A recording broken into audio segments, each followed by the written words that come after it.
नमस्कार, ये परसागढ़ी दक्षिण पंचायत है और आप देखेंगे मेरे साथ एक मुखिया प्रत्याशी मोहम्मद मुमताज़ आलम जी हैं।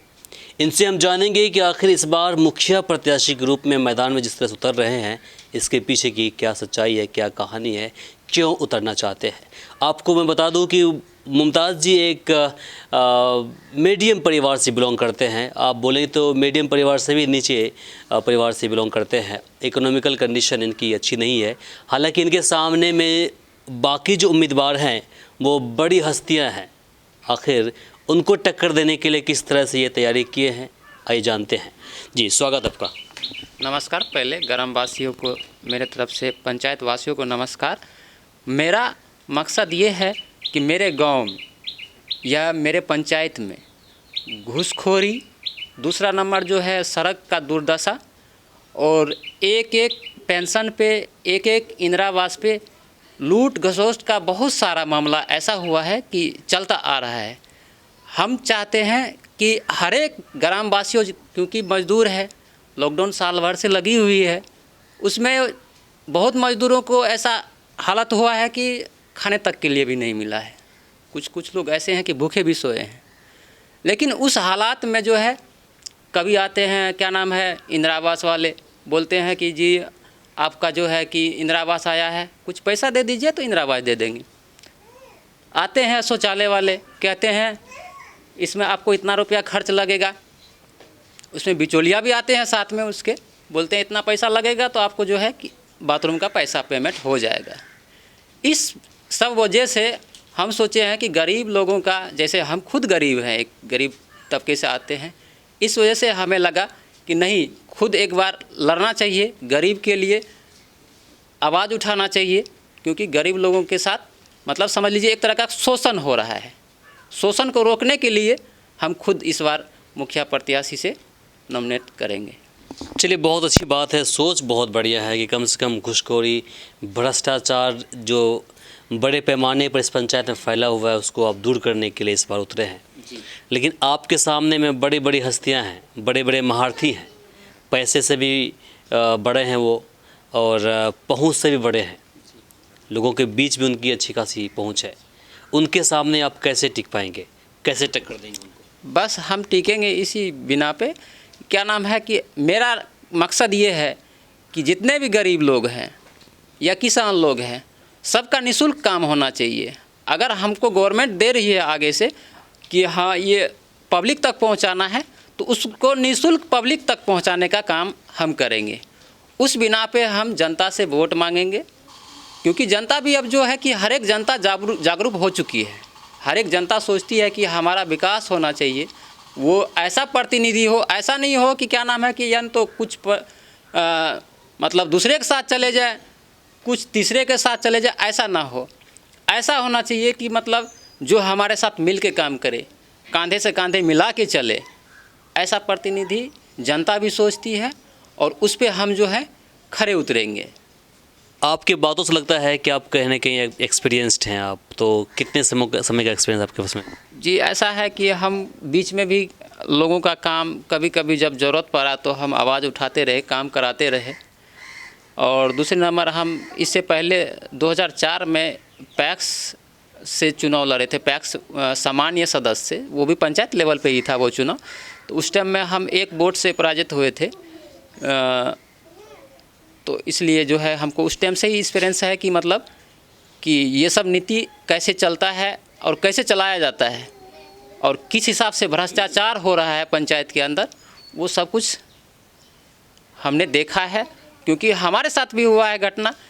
क्योंकि जब हमको अपना बाथरूम पैसा लेने के टाइम आया, तो उस टाइम में जो है कि क्या नाम है, बोला था कि 500 रुपये पहले दे दो, 500 रुपये बाद में दे दो। लेकिन हमने नहीं दिया। हमने बोला कि अगर देना होगा तो पैसा दीजिएगा। अभी ऐसा जगह है कि आपको दिखाएंगे, आप मेरे साथ चलिए, कि बाथरूम जिनका बन के तैयार है उनको पेमेंट नहीं मिला है अभी तक, और जिनका बाथरूम नहीं बना है उसको पेमेंट मिल गया है। ये सब भी हमारे पंचायत में के अंदर हुआ है। बहुत सी जगह ऐसी घटनाएं हुई हैं कि बगैर बाथरूम का पैसा मिला है, जिसको बाथरूम नहीं बना उसको पैसा नहीं मिला है। उसके लिए आप क्या करेंगे? सबसे पहले जिनका बाथरूम बना है उस पर तो पहले जांच होना चाहिए। जिसका नहीं बना है, अगर अभी तक जांच नहीं हुआ तो उसका जांच का विशेष बनता है ये कि जांच होना चाहिए। उसके बाद जांच करके ही पैसा दिया जाए। अब ऐसा ना हो कि मतलब बगैर जांच का पैसा दे देते हैं, उसका बाथरूम नहीं है फिर भी शौचालय के लिए बाहर ही जाते हैं। कि इस तरह का काम कौन लोग करते हैं, कौन है वो लोग? ये सब मिले जुले हैं यहाँ पे। ऐसा किसका नाम बताएंगे, किसका नाम बताएंगे हम? बहुत सारे लोग इसमें इन्वॉल्व हैं, लेकिन हम किसी का अभी नहीं नाम लेना चाहते हैं, हम नाम भी नहीं लेंगे।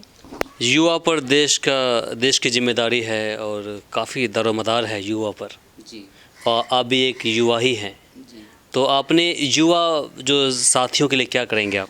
सबसे पहले युवा जो है, अभी जैसे कि लॉकडाउन लगा, लॉकडाउन में बहुत सारा युवा बेरोजगार हो गए। मेरा मकसद ये है कि युवा के लिए कुछ अलग सोचा जाए, सोच उनके लिए अलग रखा जाए।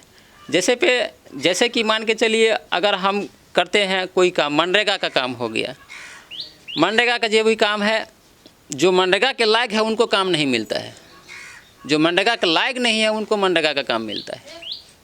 तो वो जो जॉब कार्ड बनता है उसकी बात कर रहे हैं, जो रोज़गार जो मिलता है उसकी बात कर रहे हैं? जी जी बिल्कुल सही। तो इसलिए उसमें ये चेक किया जाए कि जो उस लायक हैं उनको दिया जाए सबसे पहले विशेष दर्जा। जैसे बहुत सारे महिला ऐसे हैं कि विधवा है, गरीब है, उनको निशाय कमाने वाला नहीं है उनके पीछे कोई, तो उनको भी दिया जाए। उनके साथ सबसे पहले होना चाहिए, उसके बाद किसी का। जैसे युवा के लिए आज तक कोई किसी ने नहीं सोचा है कि युवा के लिए हम क्या करेंगे। मेरा पहला मकसद है, अगर हम मैदान में जीत के आए तो सबसे पहले युवा के लिए हम ऐसा चीज़ बनाएंगे कि युवा 6 महीना साल भर अगर चाहे तो काम कर सकता है घर पे। मेरा ये सोच है कि युवा के लिए कुछ करना चाहिए। वृद्ध व्यक्तियों के लिए क्या करेंगे आप? सबसे पहला मेरा नंबर यही रहेगा, पहला काम तो यही रहेगा कि जितने भी हमारे पंचायत में पेंशनधारी जो छूटे हुए हैं, सबसे पहले पंचायत के अंदर हम एक सर्वेक्षण बैठाएंगे इसके लिए कि कितने लोग छूट गए हैं पेंशन के लिए। उन सब को सबसे पहला काम रहेगा मेरा पेंशन दिलाना। और उसमें जो है कि लोग जो चार्ज करते हैं, हम बिल्कुल चार्ज को ख़त्म करेंगे, निःशुल्क। अगर यहाँ से लेके जाना पड़ेगा और लाभार्थी को ब्लॉक तक, तो उनको भी निःशुल्क ले जाएंगे हम ब्लॉक तक। ब्लॉक तक में उनका मान सम्मान भी होगा, उनका जो भोजन वोजन होगा वो खुद हम अपने पैसे से कराएंगे, और उनको निःशुल्क जो है वृद्धा पेंशन का काम कराने का काम करेंगे। चलिए, समय देने के लिए आपका शुक्रिया। धन्यवाद। अभी मेरे साथ मुमताज़ आलम जी थे जिन्होंने अपनी बातें रखी। इनका कहना है कि अगर एक मौका मिलता है तो हम इस पंचायत के जीर्णोद्धार के लिए हम भरपूर कोशिश करेंगे और अपना समय, ज़िंदगी, जीवन सब समाज की सेवा में हम गुजार देंगे।